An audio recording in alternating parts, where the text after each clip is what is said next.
Welcome, everybody. I apologize. We had some connectivity issues and we got a few minutes late start, but we're now here. So thanks for joining us. I know for some of you, it's just about sunset. For other of you, perhaps it's time to hop in the pool if you've gotten home from work.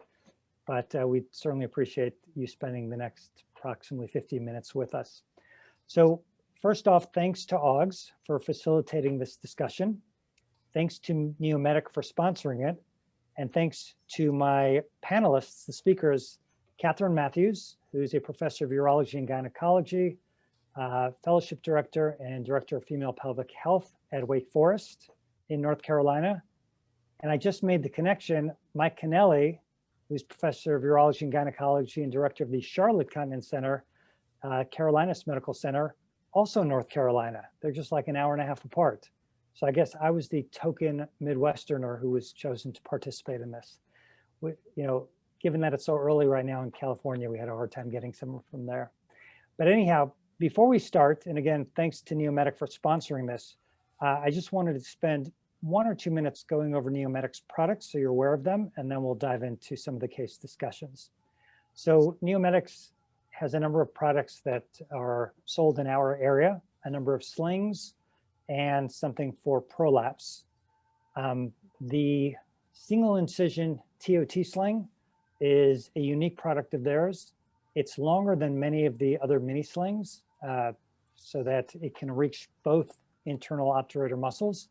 And the area of fixation, which you can see here, is not some kind of anchor or something like that, but it's actually a broader portion of the mesh that allows for better tissue ingrowth. They actually completed their FDA required post-release studies back in 2015. So it's been around for a while and has some data behind it. They also have the Kim sling, which is a full-length sling. And it is made in a certain way that there are no knots. Because of that, it is actually the lightest sling out there on the market. It has the largest pore size. And when it's pulled, though it does have a little bit of give, it doesn't really have any elongation. And it's very, very soft to hopefully perhaps minimize other types of problems. The Remix adjustable sling, I think this is what sort of they were known for to me. This is something that's been around now for 20 years, was approved in the United States about 10 or 12 years ago, many, many publications. And there's follow-up out to about 15 years on some of these patients. And the interesting thing here, it's placed just like a traditional transvaginal rectopubic sling. You pull up the suture, it's got a small area of mesh here. And then the interesting thing is this device is placed right against the fascia. This, almost like a little wrench, is brought out through the incision or through a separate little stab wound. And then the following day after surgery, the patient comes into the office and you can actually tension it. It sort of pulls it up like a fishing spool based on what the patient's experiencing. So you fill the bladder up, have the patient cough. If they leak, you give it a few turns until they don't leak. And if on the other hand, it's too tight and they can't void well, you can actually loosen it up. And the nice thing about this is if 6 months down the line, the patient, and then you just pull that little wrench out. If 6 months down the line, the patient starts to leak again, in the office, you just prep the suprapubic area, make a small incision, find this little area, and then you take a fresh little one of those screwdrivers and you can actually either make it a little tighter or a little looser. So it is something that's very adjustable. And then the final product that they have is something that's used for sacrospinous ligament fixation. So it's minimal dissection and it's a little anchor that goes right through the ligament. And so it doesn't take a bite of the tissue or a bite of the ligament where you perhaps can trap a nerve or something like that. But there have been some studies, I think Catherine ran one of the studies showing its efficacy and minimal pain. It's actually currently the most utilized anchor for this in the United States. All right, so again, thanks to Neomedic, and now we'll move on with some of the cases. So the way that we're gonna do this is I'm gonna present the case and then I'll sort of ask both Doctors Kennelly and Matthews to sort of work through the cases, give their comments, and we'll take it many different ways, different options. As we all know, in our field. There are often many different ways you can skin a cat, so to speak. So there are different things you can do. And it'll be interesting to hear what they want to do, why they want to do these things, and we'll sort of go through their thought process. We have 3 cases to discuss. As we're discussing it, feel free to, on the chat, ask any questions, and I can always relay it to them. And if we have time, and I think we'll see. If we have time at the end of each case, we can open it up. And if anybody has any live questions they want to ask through the microphone, that would be fine. So let's start with the first case. This is a patient who complains of stress incontinence. So she doesn't walk in and say I have stress incontinence. She says I leak when I cough, laugh, yell at my kids, etc. She had a vaginal hysterectomy because she also evidently had some prolapse and an anterior repair. And she had a TOT 6 years ago. A year later, her partner noted some pain with intercourse. He said it felt like there was some sandpaper in there. And on exam, she was noted to have some extruded mesh in the midline and also in the vaginal fornix. So due to this, the transvaginal portion of the sling was removed. She then had stress incontinence again, at which point they tried a bulking agent. It helped a little bit, but the patient is quite active and having a lot of leakage, which is really bothersome to her. So somebody else went ahead and did a retropubic midurethral sling, but after that, she had a lot of voiding difficulty, and ultimately that sling was incised in the midline, and currently her stress incontinence is worse than ever. So she's had a TOT that was removed, she had bulking, she had a retropubic midurethral sling that was incised. On exam, healthy woman, BMI quite low for Cleveland, abdomen benign, some scarring of the anterior vaginal wall, no prolapse. When you fill her up, she clearly leaks with cough. Her Q-tip is 0 to 10 degrees. I guess because she'd had many different things done, urodynamics were performed, her post-voidal residual was minimal. She filled easily to 400 cc's without really any terrible urgency. She had no decreased overactivity, normal compliance, and a Valsalva leak point pressure of 54 centimeters of water, emptying Qmax of 16, PDET Qmax of 10. So really what we see here primarily is stress incontinence with a low leak point pressure. So let's start with this. Mike, any other tests or any other investigations you'd be interested in getting? Yes, and good evening. It's a pleasure to be here. I'd like to thank AUGS for this and Howard for coordinating. It's a pleasure to be on with Catherine. Specific to this case, a thing that I was a little bit interested in is the pressure flow voiding part. I was surprised that she actually had 10 centimeters of water pressure. I would expect it based upon kind of her parameters that she would be more of like a Valsalva voider. But regardless, from a testing standpoint, things from in office I would do differently would probably be just trying a incontinence ring or some type of incontinence pessary prior to embarking upon surgical therapy. The rationale that I would say for that is basically because I think this person has probably more of a low voiding pressure, although 10 centimeters water is not that low. And I would query, she's already had 2 operations that did not work to her satisfaction. She's seen what happens when you've gone on the other side of having retention or voiding dysfunction. She doesn't like that. So it's really about adjustability and getting it properly fit. And I think a incontinence ring is, in my practice, trying to educate them of the scenarios of it. That would be the only test. Catherine, any thoughts? Yeah, thanks, Howard, and thanks, everyone. I must say that Dr. Kennelly is my new partner, Atrium Health in Wake Forest, and now one big institution. So it's wonderful to have the opportunity to be here with him. And eventually, Howard, you might join us too. So. I must say a couple things. I'm super wary of prior voiding dysfunction with a surgical intervention. I really try to ask myself, why did that happen? This woman's got a very low pressure urethra, so she doesn't have to mount much of a detrusor contraction to allow herself to void. But I might be interested on urodynamics if you try to obstruct the bladder neck somewhat with a catheter or something, or even providing some manual pressure when she's attempting to void. Does that change the bladder pressure at all? Or is she really a relatively low pressure voider?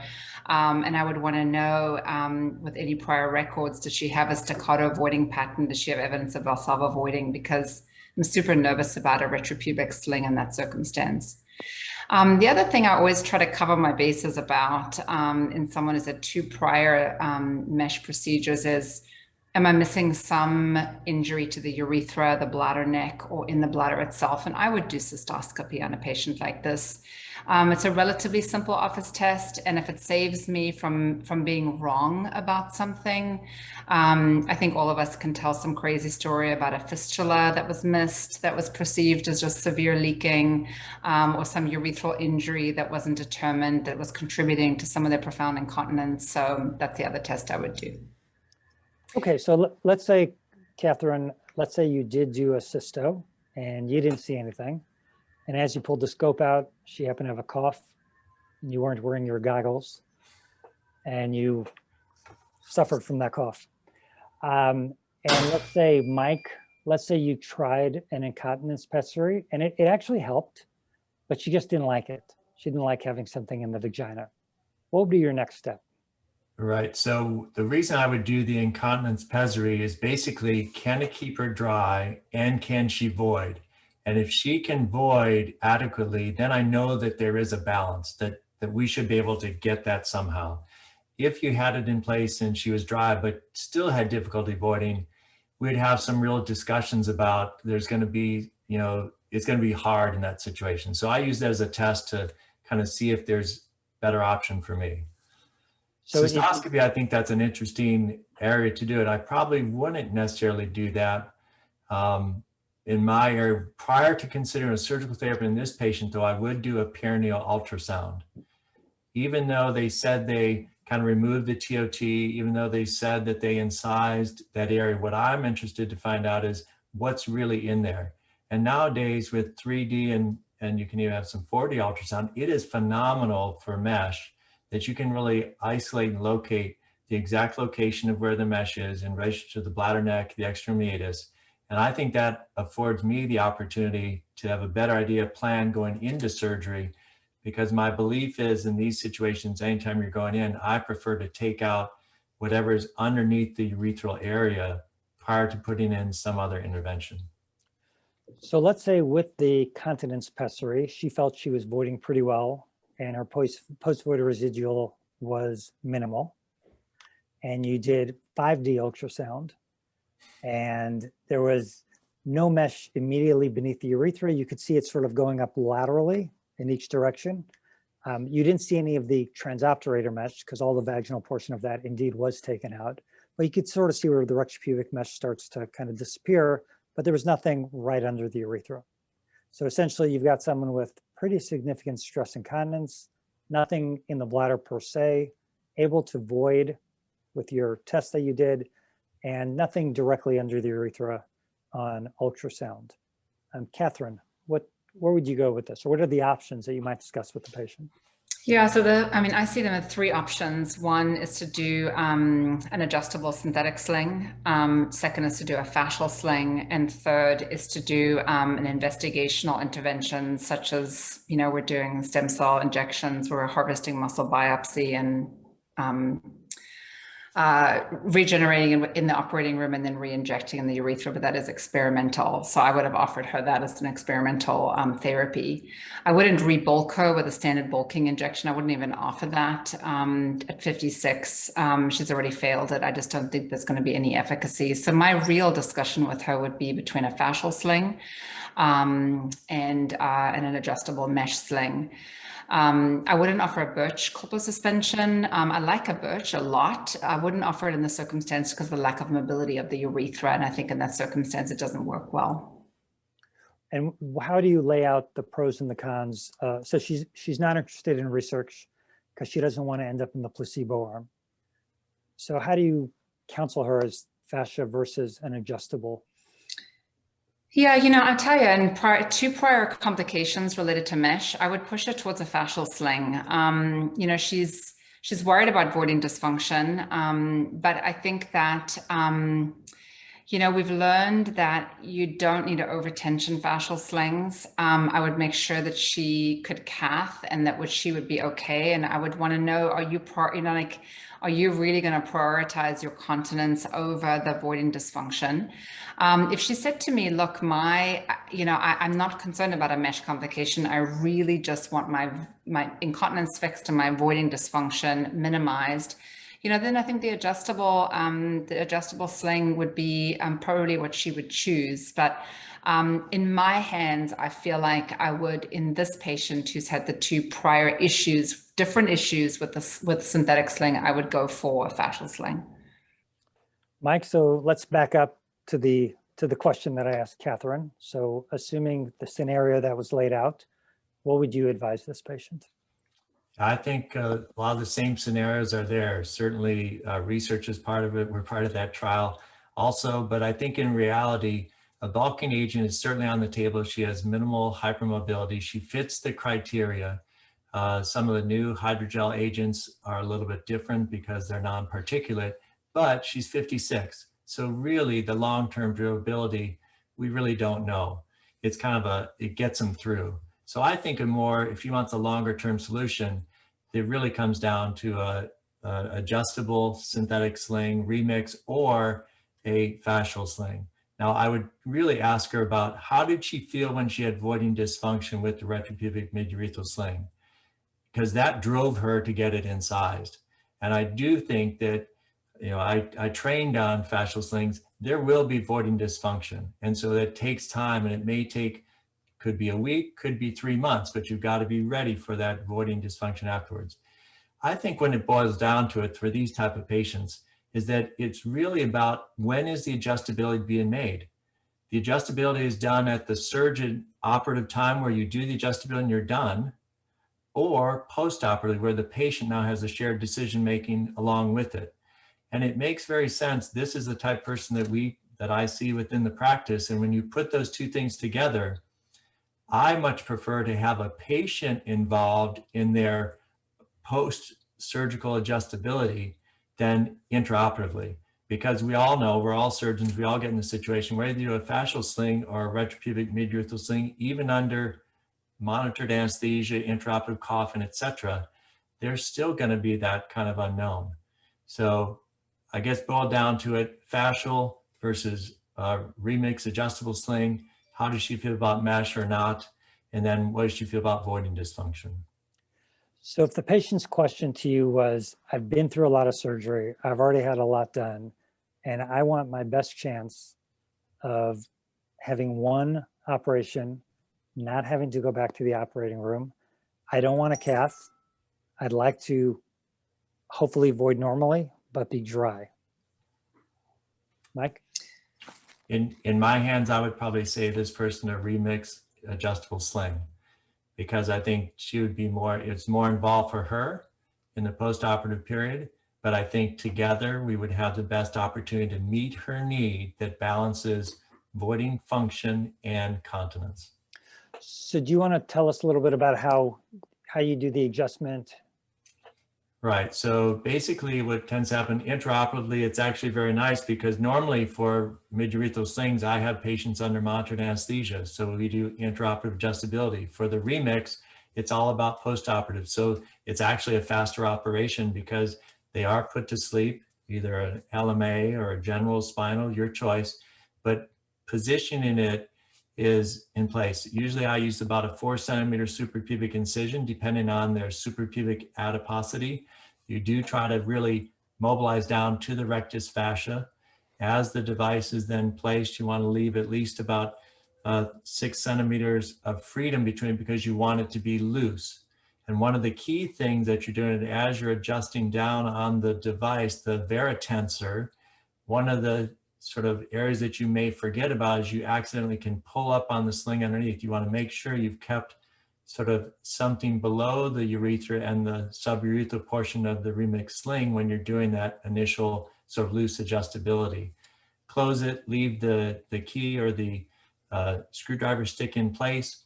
And then I normally will have them come back, depending on the time of day we did the surgery and where they live, usually 1 to 2 days later. And then when they're coming to the office, what we tend to do is we will catheterize them. We will fill their bladders based on, we usually know prior urodynamics what their bladder capacity is. So getting not to total capacity, but usually about 3/4 capacity. Having them stand at that point in time, having them do cough strain maneuvers. They clearly will leak because you really want this. You're not adjusting it intraoperative, it's total postoperative. And as you're doing it, as you say, as they cough and leak, usually as you'll turn it 3 turns, they really don't, it doesn't mind, it's a different feeling that they have, but as you do the adjustability, and it may take several turns to get it where it's close, and you can't get them disappointed, but it's almost like when you get kind of close, it's really quick. It's like, whoa, that just happened. And then when I'm close, I basically will have them walk around the office, kind of do jumping jacks, kind of feeling where they're comfortable. And then I actually have them go to the restroom and do a uroflow. And with that uroflow, I'm just sort of vetting to see how their flow pattern is. We know what we put in their bladder, so we know what their PVR is. And after that time, if they think that they're close, we have a discussion. And if they live close by or others, I might say, you know what, this is your body, your choice. If you want to go home, see how things are and come back tomorrow, we can do that. And some people are like, nope, this is it. I've got it. Great. We disconnect the key and they're gone. Other people are like, okay, well, let me see. I mean, I had a lady fly in from Utah and she stayed and worked on this probably about a week to 10 days until she was absolutely, satisfied. She was a lady that had a little more operations than what you predicted here, but because of that patient shared decision and having her ability, she actually did her self-adjustment with where things are at because she was knowledgeable about it. It came to the point where she was satisfied. We made sure the voiding was fine and the key was sort of taken out. So that's a long-winded answer, but the one thing I would say is that for a surgeon standpoint, there's more involved post-surgery. So you have to be ready in your office and your schedule to kind of work these people in. But ultimately, these complex patients, you can get great results with this. And I think for people who aren't as familiar with this device and this technique, it's important to realize the length of mesh that's forming the actual sling is actually very small. So as opposed to most of the other slings that we work with, where it's a much longer length and the whole thing scars in, here you just have this little area under the urethra. And that's why at a later date, even months, years later, you can come back and by tightening this, you sort of pull the suture into this device here, and it just kind of pulls it up and puts a little more tension on it. Catherine, any other thoughts before we go on to something else? Yeah, I mean, I think just in terms of consent, in terms of litigation, people will forcefully state that there is no evidence for tri-peat mesh slings and such. And so I think it's just important to, in that circumstance, just make sure that the patient is very clearly informed that we don't know cumulatively mesh load under the urethra, what the potential risks would be, just so that you're not burned down the road. Any, so for some reason, I'm not seeing the other chat. Any chats here? I think I saw a question about using a the Visera balloon from Solace Pharmacy device that is currently being trialed. Would that be something to consider? So apparently there are 30 study sites around the country for that, but it sounds like another good research opportunity for a patient like this. Some of the challenges with research is that patients who have actually had prior surgeries, and especially if they've had certain complications with it, are oftentimes excluded for some of these type of device studies because they're trying to pick the ideal patient in that scenario. One other option I would bring out, Howard, is that I've done this on occasion, is that you do have the ability, if someone is, quote, mesh averse, to utilize fascia. You saw that image that you showed, you can actually put a small piece of fascia, autologous or biologic, use the proline suture that is there and then put it through the varotensor and have that same adjustability. Now, honestly, you really have, it's a post-operative adjustability that probably is within that short post-operative period of, maybe 3 to 4 weeks. I don't believe that it would be something come, a year later or 5 years later that you could really come and adjust it. So if you're trying to tweak it to get it to where it is, that is one option I've utilized. The caveat also, there's still the implant, meaning the varotensor, which is that adjusting device above the fascia, that is an implant. So that's not going away, but it's certainly very simple and easy to remove. And the proline suture, as you know, does not encase. So that's very easy to remove if something were to happen. Okay, good. Yeah, I know some of our colleagues in South America and some other areas actually are doing that a lot. All right, let's go on. Let's switch gears. I think we may just open it for more questions at the end. So let's switch gears to prolapse. So this is a 64-year-old woman who comes from Greensboro, North Carolina. She has bothersome vaginal prolapse. She had a vaginal hysterectomy and a uterosacral vault suspension a few years ago, but something is back and she sometimes has to splint to defecate. She's never had stress incontinence, has a little bit of urgency, but nothing to write home about. She's sexually active, no dyspareunia, and she's bothered by this bulge and the fact that she just can't move her bowels easily. On exam, healthy woman, BMI 30, empties relatively well, abdomen is benign, vaginal tissue, some mild atrophy, but overall looks pretty good. On her POPQ, BA is -1, C is 0, so the apex is pretty much to the hymenal ring.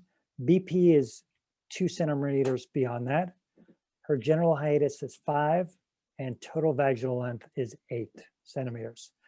You just did a simple little, simple systometrics in the office, filled her bladder up, pushed the prolapse, kind of reduced the apex, reduced much of the prolapse, and she coughed and did not leak at all.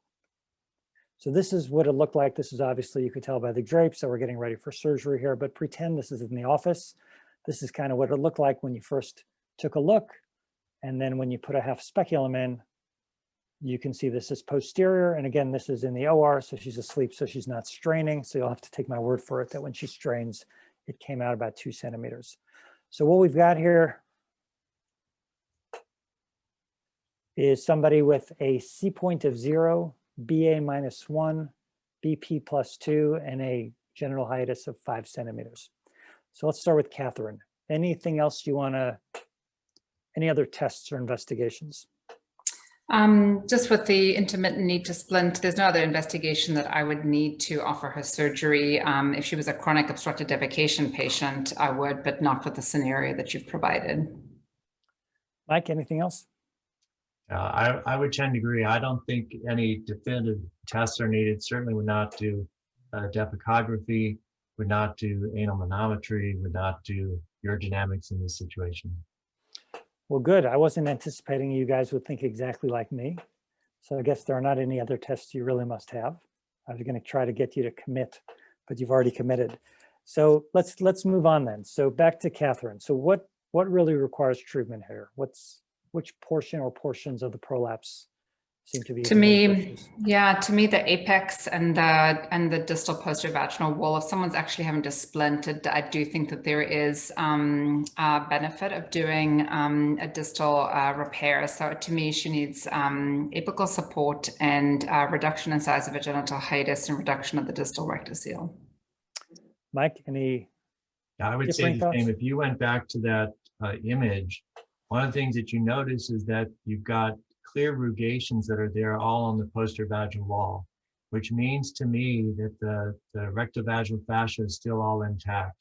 And so when someone has this amount of prolapse, that it's got to be apically to there. And I'm sure the apex has a really minimal rugations.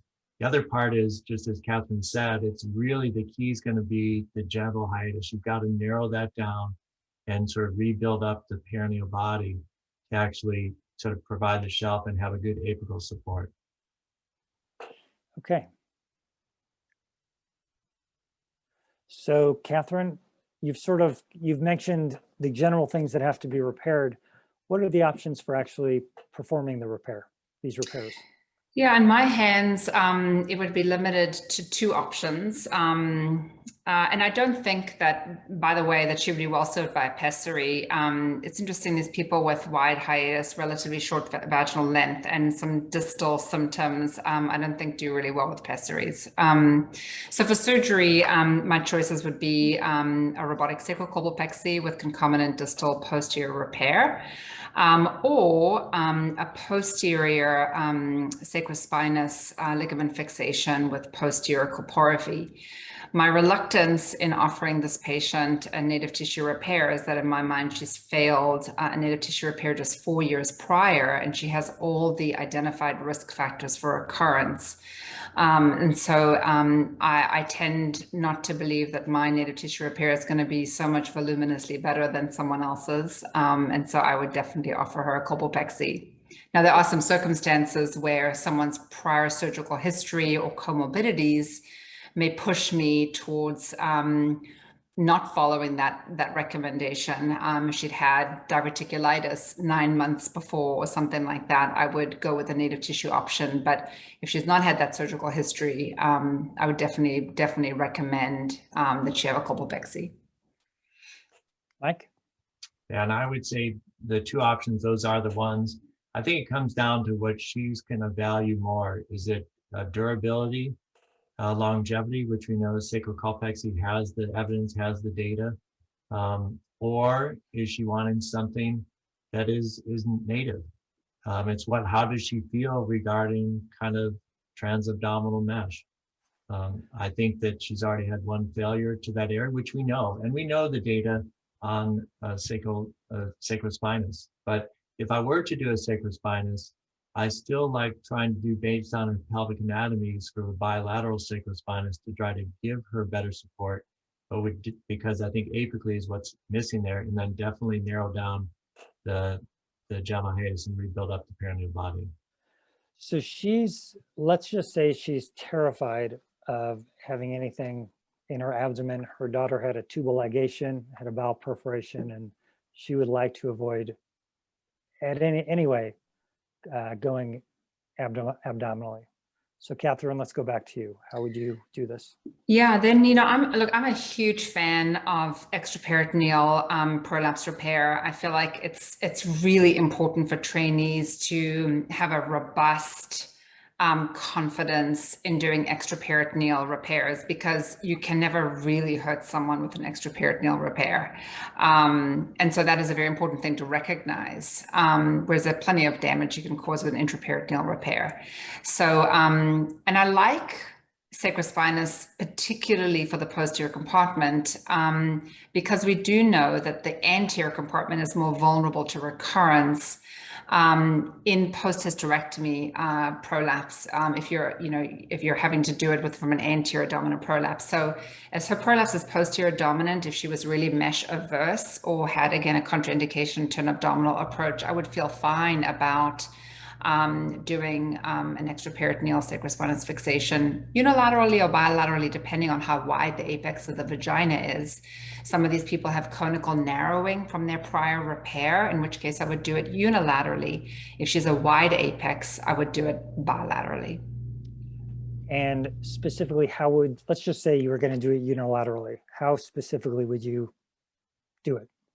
Yeah, so one of the things I love my trainees to be able to demonstrate to me is accessing the sacrospinous ligament from the anterior, the apical, and the posterior approach. And you need to have good versatility. It's like entering a kitchen from the front or the back door. You got to be able to get there both ways. I just need to get to the fridge. Yeah. So for me, in a case such as this, you can see that she's got some distension of the posterior vagina. I feel like she's going to need some reduction in the size of the genital hiatus. So I would approach this through a diamond-shaped wedge from the distal posterior vaginal wall and extend up the incision as far as I feel like I would need to reduce that epithelium. In terms of trimming it, I feel like you shouldn't open that epithelium unless you know that you're going to trim it. it. You can unroof the posterior-vaginal epithelium from the underlying vaginal muscularis without any difficulty if you don't need to actually trim it. And then I would gain access to the sacrospinous from the, from the apical posterior compartment, making sure that you have enough room to easily fit the vagina into the dissection. So if you still have a cervix present, sometimes that space needs to be a little wider than in a case such as this where you don't have a cervix. Mike, what about you? Anything different or? No, it would really be that same approach. And certainly, as Catherine said, accessing it from the posterior compartment is really, it's safer, it's easier, it's simpler for where things are at. And I think from a training perspective, really knowing where to navigate and how to get to the ischial spine, and then kind of going off of that. Using sacrospinous, we've had such great advancement within the tools that have been there, as opposed to the Mia hook that started the aspect of things, that really it's made it easier. And when you're talking about with trainees, is that they have the opportunity of placement, and then you can really self-evaluate and others can evaluate the proper placement. And if you don't like it, if you're not satisfied, oftentimes you can remove that portion of things. So it really should be a reproducible approach. And remember, the whole key to the operation is your fixation. If you're not satisfied with where you've placed it, then stay in the operating room and make sure you're happy with it. From a standpoint of putting it in, I normally like to have two supports within that area.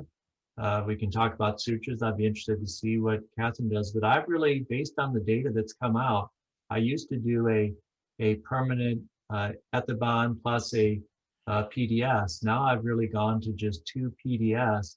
And I do like the fact that I try and take it through and through the vaginal epithelium. We do talk to the patient about having the suture there for upwards of 6 months, so they need to know that. But I've found that gives me a little bit more better support look, at least at the time. Catherine, what suture are you using? Yeah, so it depends on if they still have a uterus. I'm a big fan in a postmenopausal woman who's got a small uterus and small cervix not to do a concomitant hysterectomy. In that circumstance, I like to use one permanent stitch that goes through the heart of the cervix, I like to say. And the second suture I use as a PDS is going to go through the vaginal fornix. If they still, of course, have a uterus and cervix, I'm going to just be taking it up unilaterally, usually to the right sacrospinous ligament. If we have a vault prolapse, like in this case, I will use two PDS sutures. I want them through and through. I don't want to have me dealing with granulation tissue. I think that braided suture in the vagina is a thing of the past. And so definitely would use PDS in that circumstance. Catherine, you've looked at some different ways of attaching suture to the ligament. Can you tell us a little about that? Yeah, so we are presenting at SGS in June, our randomized trial of the Capio versus the Ancrosure. Neomedic was very gracious in providing us with an institutional grant for doing this trial. The primary outcome was for pain, and we didn't find any significant difference in pain between the two devices, but we overall had a very low rate of pain. So I was very proud of that. Our hypothesis was obviously that if you have an anchor that's going into the ligament, you're not going to entrap the levator ani nerve. There is still a significant number of patients that have pain at 1 week, but the pain level declines dramatically by 6 weeks. And so that helps us with counseling. So in my practice, the way that I typically do this is, the Ancrosure device, I don't like to use that if I've got a new trainee, because Mike, as you say, I love to be able to readjust their placement if it's in the wrong place. And once the anchor is deployed, it's in the ligament and I'm not going to be able to take it out. And my great fear is that it's put through the inferior gluteal artery or something, and then it's, really an issue. And so if somebody they've showed me they know where they're going, I love to use the anchor system, but I won't use that for somebody new. For somebody with a uterus, we love to use the Ancrosure system because it comes with 2 bullets that's loaded with already proline. So we use the first bullet that goes into the sacrospinous that's going to go through the internal cervix, and then we replace the second bullet with a 0 PDS suture. The anchor comes with, you can have as many bullets as you want, but the kit comes with two anchors. And of course, if you use something like the Capio device, you can load either a Prolene or a PDS suture onto that, and those are separately packaged. Okay, good. We didn't find any difference in outcomes in terms of prolapse repair either. So they worked equally as well, and the pain was no different. Okay, well, let's move on. We have one more case, and then I don't see anything in the chat, but once we're done with this case, we can have anyone who wants to ask questions come on forward.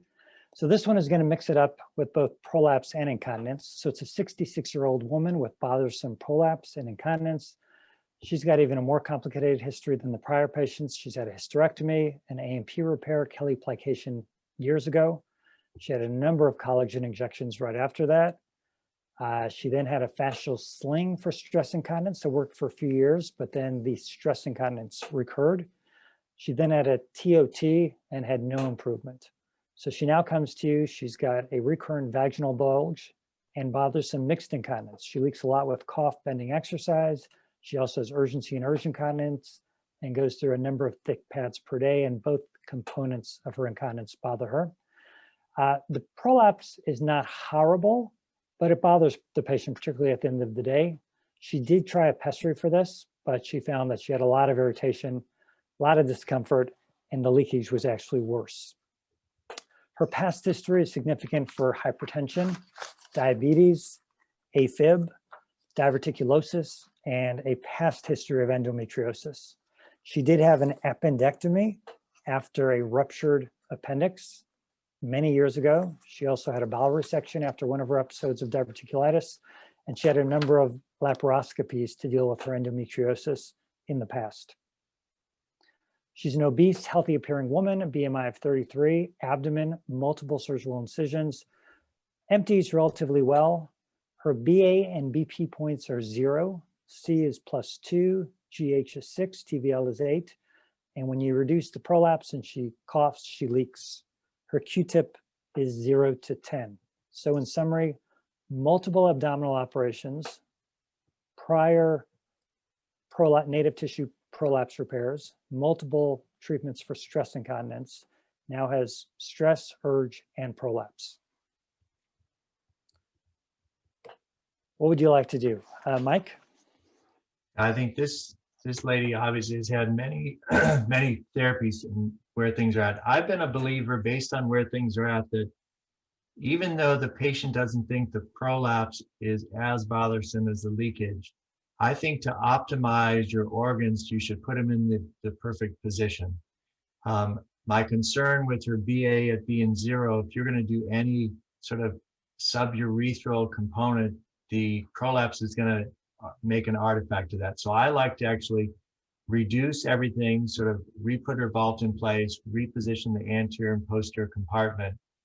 And that would be my #1 priority, and tell her that this is going to be a multifaceted approach to things. She's now had 3 operations for stress incontinence.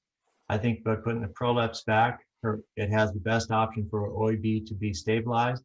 I think we would then work on a secondary component of stress incontinence management, of which there's different options. But I think I would go towards the prolapse first. Is there any further evaluation? I'll throw that to Catherine or to Mike before you operate that you perhaps want to do? Yeah, well, first of all, I would check if there was a bus from Winston-Salem to Charlotte and see if she would like to get on the bus. No, I'm kidding. Yeah, these are people, this is the problem with seeing these people that, are living a lot longer. And then we're managing these pretty complicated situations in their 60s and 70s. A couple of questions just to clarify in history. Is this woman sexually active? Yes. Sexually active, okay. For me, the first investigation, I definitely want to get a urodynamic study. I feel like in the circumstance, I've definitely had patients with profoundly worse incontinence after fixing their prolapse. And these are the people in the office, when you manually just push up the bladder base, the urine just starts to come on out. It's almost like reducing the prolapse starts to precipitate some sort of bladder spasm, and it just comes on out. And those people terrify me because they seem to have, no bladder capacity. They've got a non-functional urethral sphincter. And while they thought they were bothered by the urinary incontinence before, they really are bothered after surgery. So I'm nervous about those people. So I would do urodynamics and get an understanding about her capacity, her urethral function. Is this really a very profound DO, and how does she empty? So let's just, for argument's sake, let's say the urodynamics showed she had a capacity of 200. She had DO, and she had a stress incontinence with a leak point pressure of 55, and emptying, she emptied completely without any evidence of obstruction. Yeah, capacity of 200 with this very low leak point pressure, it's going to become very problematic, right? Because you're going to have to provide some pretty significant urethral resistance to deal with that, and that's going to be a problem with that capacity. It's have to understand from this patient. I would enter a deal with this patient. She's going to have to lose a significant amount of weight before I'm going to engage with her. Like there are two people in this equation, right? So otherwise you're doomed for failure with the scenario that you've provided me. Sometimes you can't fix it, right? So I would be super nervous with the BMI and with her diabetes. You haven't told me what her hemoglobin A1C is, but I'm imagining it's not very good. On a capacity of 200, you're up against a lot. So let's just say, for argument's sake, that she loses 70 pounds. Her BMI is now 28.34. Okay.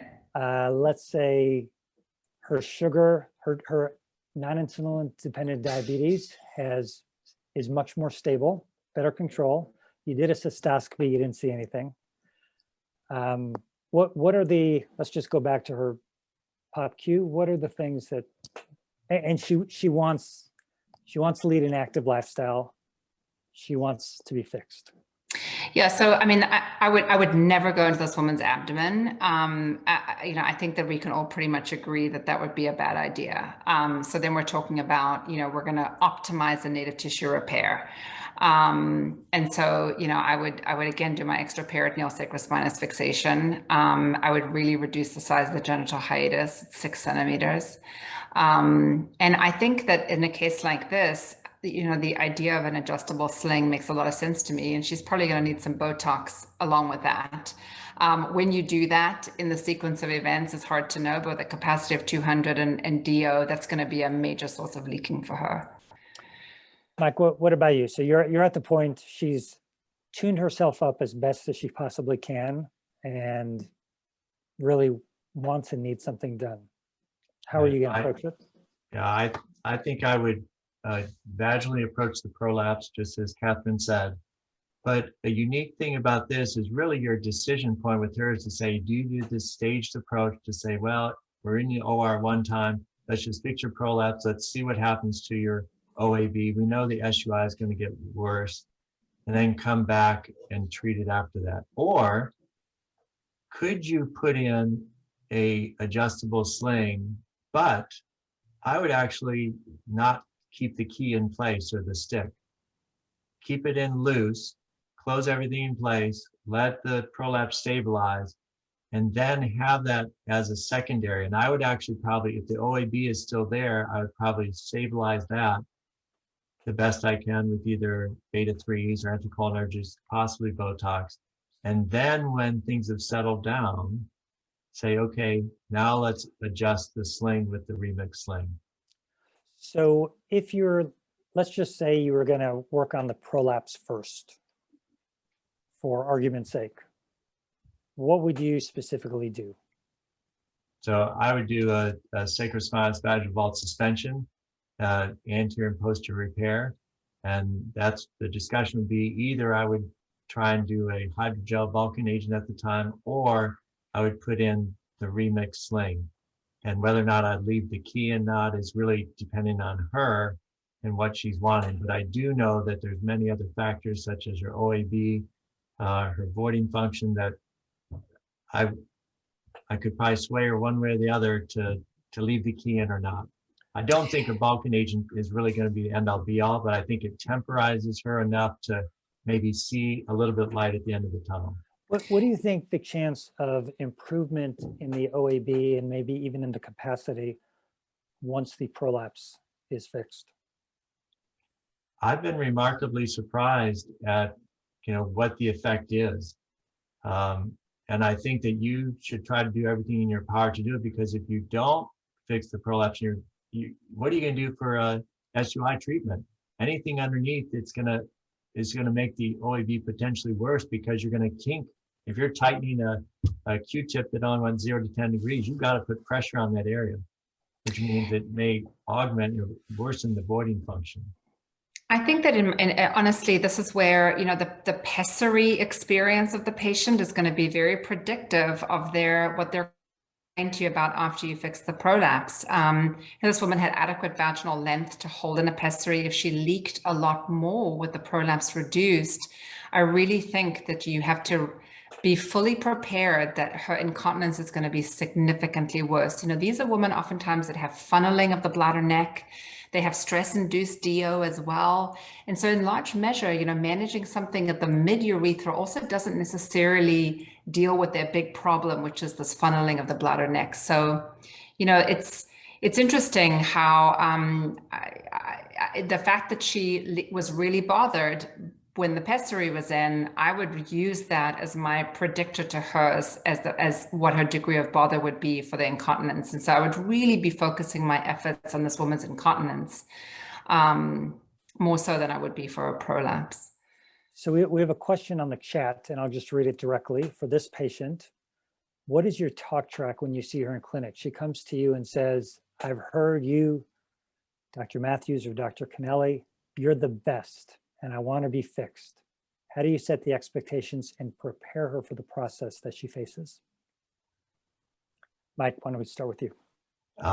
You be honest and say, I'll be honest with you, you have a really difficult situation and you've already been through 3 other surgeries. It's going to be challenging. This is not the first time through. So, I'm going to do my best to try to really help you, but it's going to be a process, and let's work together on that. As I loved, Catherine said it earlier, there's 2 here, or something to that effect. What did you say, Catherine? There's 2 factors that we've got to consider. Yeah, it's interesting, because patients, when you're a junior faculty member, you love hearing that, oh, I'm the best. And now I'm like, I say to my trainees, you know what that is? That's set up for failure, right? Because that's all it can be. No one is gonna make this person dry. Let me just put it out there. Okay, nobody. Okay, maybe if she has bladder augmentation and like a tight fascial sling or something, maybe she's going to be dry. She's not going to be voiding. So no one's going to have a perfect balance in a patient such as this. So you have to then manage expectations. And I think that one of the things about being good is being honest. And I think that patients are typically not so much frustrated that if you don't meet their expectation that you've set erroneously by being the best and promising, then they're going to be frustrated in that circumstance. But I think if you say, look, let's aim for a 50% reduction, let's see if we can achieve that goal. I tell you, I would try to achieve that goal in this patient without fixing a prolapse and concentrating on a lot of OAB management. That's how I'd manage that. So let's change it up. Let's say she said, I'm not sexually active and I have no intention of ever being sexually active again. It doesn't change the fact that doing anything to unkink the urethra is going to make her incontinence worse. So look, if she's not sexually active, well, then you're just going to improve the chances if she's really bothered by the bulge and you want to go and fix the bulge transvaginally, that you'll be successful in that in the long term. We do a lot of really aggressive high perineorrhaphies, even if you're not able to completely obliterate the vaginal canal. But it doesn't change the fact that it's still going to affect the bladder neck, and I think it's still going to affect her leakage. And I think one of the issues when you're doing a colpoclaesis, be careful, because the tendency is to pull down that anterior compartment and consequently you funnel the bladder neck and you don't leave yourself much room to manage. So I actually try to prefer more of a native repair. Sometimes it's easier in these type of situations to give myself some option because you know the incontinence is going to be worse. Yeah, and that's why I specifically use the word hyperinorrhea, not colpochliosis. And I think that that's a very important subtle point to bring forward that, you know, if one really reduces the size of the hiatus, you're going to achieve a lot of the same benefits of a colpochliosis without having to pull down the bladder base. So Mike, let's say either case, let's say you fixed the prolapse and you had decided to wait on incontinence. And now that you fixed the prolapse, the OAB was a little better, but not much better. You went ahead and gave her Botox, and now she has far fewer urgency symptoms, but she still has a lot of stress incontinence. What are your thoughts there? Yeah, so this person, if her bladder capacity increased and she's doing well, I think at this time, it would be part of that plan. And we would set that plan up to the beginning as a multifaceted. So here, I would recommend, she's already had a fascial sling, I would do a remix adjustable sling, giving her the ability, and as I said, I might have put it in already at the very first time. That way it's there, and then we just would adjust it at this point as an outpatient. Catherine, any thoughts? I really would challenge the assertion that somehow her bladder capacity is going to improve, because if she's really got bad stress incontinence, I don't know, I just don't understand how we're going to improve her bladder capacity by fixing the prolapse. But if that is what you're really seeing, the magic has happened, then Botox. She had Botox also. Well, Botox may well have helped the situation. You know, I think that then, you know, I have to talk through, she's already had the fascial sling for sure. I either would consider bulking again or doing an adjustable sling. I think that that's a good circumstance for it. Okay, we have one question on the chat line here, and I'll throw it to Mike. The question is for patients with prolapse and urge incontinence, do you have a threshold for attributing the OAB symptoms to the POP, stage 2 versus stage 3, et cetera? Well, normally I would say if it's stage 3, but I do like the fact of trying a PESRI, meaning a trial of PESRI, not only for the prolapse reduction, but really for OAB symptoms. And that's all about counseling. Just as Catherine said, it's proper counseling and expectations. So if they have resolution of improvement in OAB with the PESRI in place, I tell them typically that will tend to happen during the prolapse repair. But if it's not, then expect that we're going to need to go ongoing treatments afterwards. Okay. You know, Howard, if I can just quickly say, you know, one of Kim Kenton's, you know, provided so much literature on so many different facets of female pelvic medicine. And one of the papers that I quote of hers so often is about the most common reason patients are frustrated after prolapse repair is because of lack of improvement in OAB symptoms. We, of course, know that there are so many women who've got overactive bladder, who've got perfectly normal pelvic support. So I think that that's one of the areas that I really underpromise and say, gosh, you know, if you've got incomplete emptying, and I've got a low functional capacity, I'm going to fix that.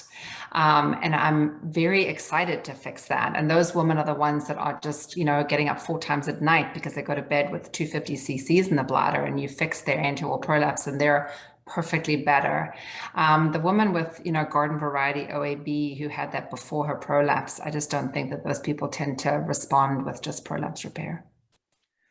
Okay, so this was a great discussion, and actually I know we are now going over, but I see pretty much all the participants are still on. So why don't we open up the mics, and if anyone wants to ask any live questions, they can feel free, if we have that option.